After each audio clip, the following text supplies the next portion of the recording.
Hello friend, good morning. তো কেমন আছো তোমরা সবাই? আশা করছি তোমরা সবাই খুব ভালো আছো, সুস্থ আছো, আর আমরাও বেশ ভালো আছি। তো আজকে হচ্ছে বৃহস্পতিবার, আর এখন বাজে ঘড়িতে সকাল 7টা।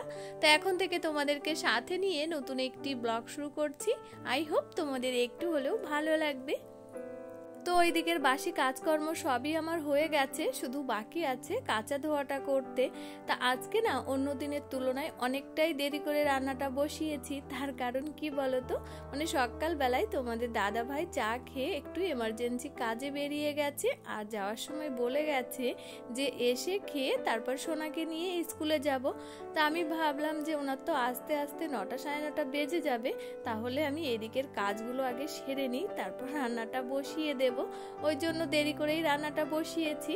তো আজকে না সকালবেলা আর ডাল করিনি, রোজ রোজ ডাল খেতে আর ইচ্ছেই করছে না। তা আজকে একটু নিরামিষ তরকারি বানিয়েছি।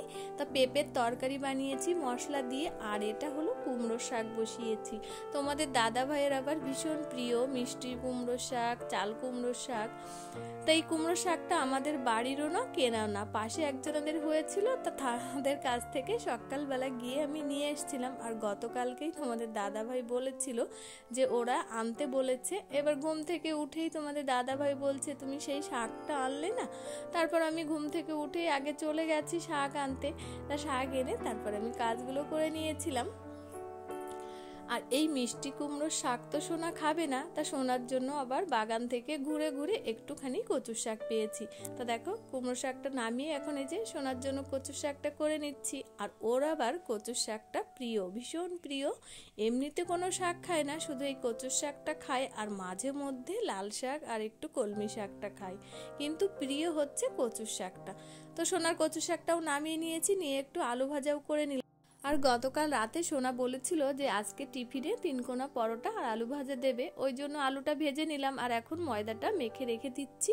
আর ও ওদিকে স্নান করে রেডি হচ্ছে। তো স্নান করা হয়েও গেছে এর মধ্যে, তারপর ওকে খাইয়ে দিচ্ছি। আর এর মধ্যে তোমাদের দাদাভাইও চলে এসেছে, তো দাদাভাইকেও একবারে খেতে দিয়ে দিয়েছি। আর বাবু, দেওর, ওরা না কেউ বাড়ি নেই, বাবু মাঠে আছে, এখনো আসেনি। তো ওরা পরে খাবে, আমিও পরে খাবো। তো দেখো সোনাকে খাইয়ে চুলটা বেঁধে দিয়ে এখন এই যে পরোটাগুলো ভেজে দিচ্ছি। আর এর মধ্যে তোমাদের দাদা ভাইয়েরও খাওয়া হয়ে গেছে, রেডি হচ্ছে যাওয়ার জন্য। তো বলছে যে আমি সোনাকে স্কুলে নামিয়ে দিয়ে আমার আরেকটু কাজ আছে, তা সেখানেই চলে যাব। আর দেখো পরোটাগুলো কি সুন্দর ফুলছে। তো একে একে আমি পরোটাগুলো ভেজে নেব। আর ও বলছে 5টা দেবে, বেশি দেবে না। তা ওর একটা ফ্রেন্ড আছে, তার জন্য 2টো আর ওর জন্য 3টে। তো দেখো 5টাই দিয়ে দিলাম। দিয়ে টিফিনটা আমি রেডি করে দিলাম। আর ওই যে তোমাদের দাদা ভাইও রেডি হয়ে গেছে, আর এখন ওকে নিয়ে স্কুলে বেরিয়ে যাচ্ছে। মানে সকালটা না আমার এত ব্যস্ততা কাটে ওর জন্য আর তোমাদের দাদা ভাইয়ের জন্য। তো সোনাকে নিয়ে বেরিয়ে গেল, তারপর আমিও খাওয়া দাওয়া করে নিয়েছি, সবাই খাওয়া দাওয়া কমপ্লিট হয়ে গেছে। তা বাসন মেজে চলে এসেছি এখন জামা কাপড়গুলো কাচতে। আর ওইদিকের করতে করতে না এদিকে দেখছি ট্যাপের জল নেই, শেষ হয়ে গেছে। তা মা এদিকে ট্যাপের জলটাও আজকে ধরে রাখিনি, অন্যদিন ধরে রাখে। তা এখন এই যে কাঁচা ধোয়াটা করে নিই। আর আজকে বেশি জামা কাপড় নেই, তার কারণ কি বলতো, এই কদিন ধরে মেঘলা হচ্ছে, যখন তখন বৃষ্টি হচ্ছে, তো ওই জন্য বেশি কাচ্ছি না, অল্প অল্প করেই কাচ্ছি, মানে যেগুলো অতি প্রয়োজন। তো কাঁচা ধোয়া হয়ে গেছে, দেখো কাচতে কাচতেই এর মধ্যে বৃষ্টি শুরু হয়ে গেছে। তো ভালোই না বৃষ্টি পড়ছে, তাও গামছা মাথায় দিয়ে জামা কাপড়গুলো মেলে দিচ্ছি। ভাবছি জলটা যদি ঝরে যায় তখন ফ্যানের নিচে দিয়ে দেব, শুকিয়ে যাবে।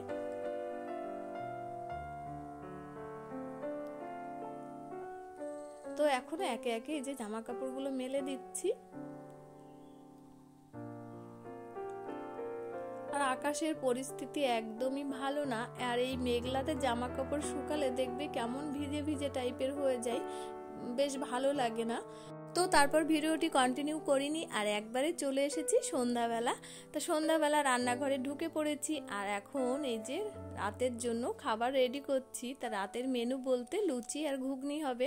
তা প্রথমে ময়দাটা মেখে রাখলাম আর বুটটা দুপুরবেলা ভিজিয়ে রেখেছিলাম আর বিকাল বেলায় সেদ্ধ করতে বসিয়েছিলাম কুকারে। তা এখনও কুকারেই রয়েছে।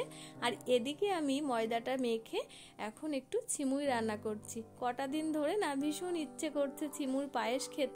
আর আমার পায়েসের ভিতরে সব থেকে ফেভারিট হলো ছিমুর পায়েস।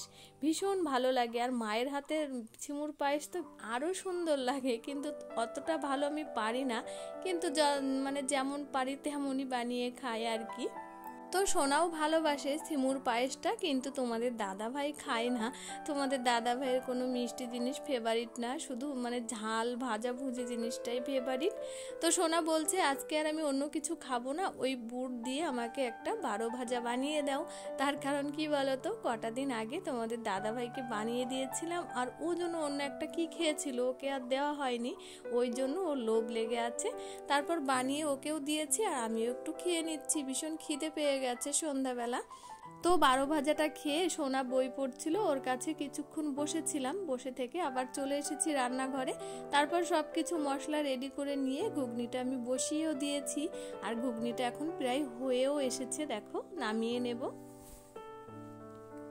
তো ঘুগনিটা নামিয়ে নিয়ে এখন এই যে ফ্রিজ থেকে আমটা বের করে কাটছি।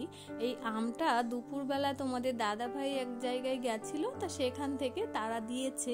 আমটা দেখে বোঝা যাচ্ছে না কতটা বড়, এর ওজন প্রায় 700-800 গ্রাম হবে, ভীষণ বড়, আমি তো ধরতেই পারছি না এক হাত দিয়ে।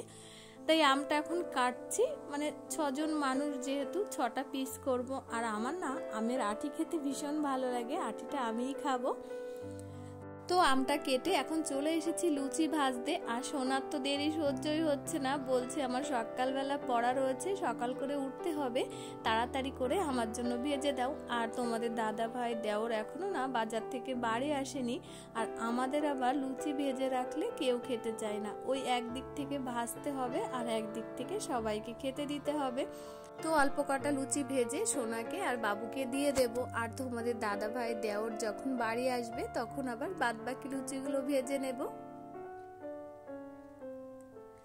তো আমি লুচি ভাজছি আর ওর দেরি সহ্য হচ্ছে না, ও পাশ থেকে একভাবে বলেই যাচ্ছে আমার খাবারটা তুমি তাড়াতাড়ি দিয়ে দাও, দেরি হয়ে যাচ্ছে আমার। কিন্তু ঘুমাতে ঘুমাতে ওর 11টা-12টা বেজে যায়, কিন্তু খাবে 9টা থেকে 9:30টার ভিতরে, ওর খাওয়াটা টাইমের ভিতরেই খেয়ে নেয় ও। তো যেসব বন্ধুরা আমার চ্যানেলটিকে অলরেডি সাবস্ক্রাইব করে দিয়েছো তাদেরকে অসংখ্য ধন্যবাদ, আর যারা এখনো করোনি তারা চাইলেও আমার চ্যানেলটিকে সাবস্ক্রাইব করে আমার ছোট্ট পরিবারে বন্ধু হয়ে থাকতে পারো।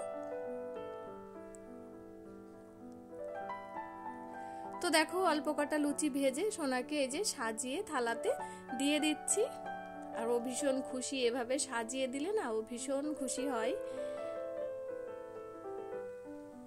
তো ওকে দিয়ে দিলাম, তারপর আর কটা ভেজে তারপর বাবুকে দিয়ে দেব। তো এই ভিডিওটি আর বড় করছি না, এখানেই শেষ করছি। তো ভিডিওটি তোমাদের কেমন লাগলো অবশ্যই জানিও একটা কমেন্ট করে। তো আবার ফিরে আসছি নতুন ভিডিওতে, ততক্ষণে তোমরা ভালো থেকো, সুস্থ থেকো, নিজেদের খেয়াল রেখো। তা আবার দেখা হচ্ছে খুব তাড়াতাড়ি নেক্সট ব্লগে, ততক্ষণে সবাইকে টাটা।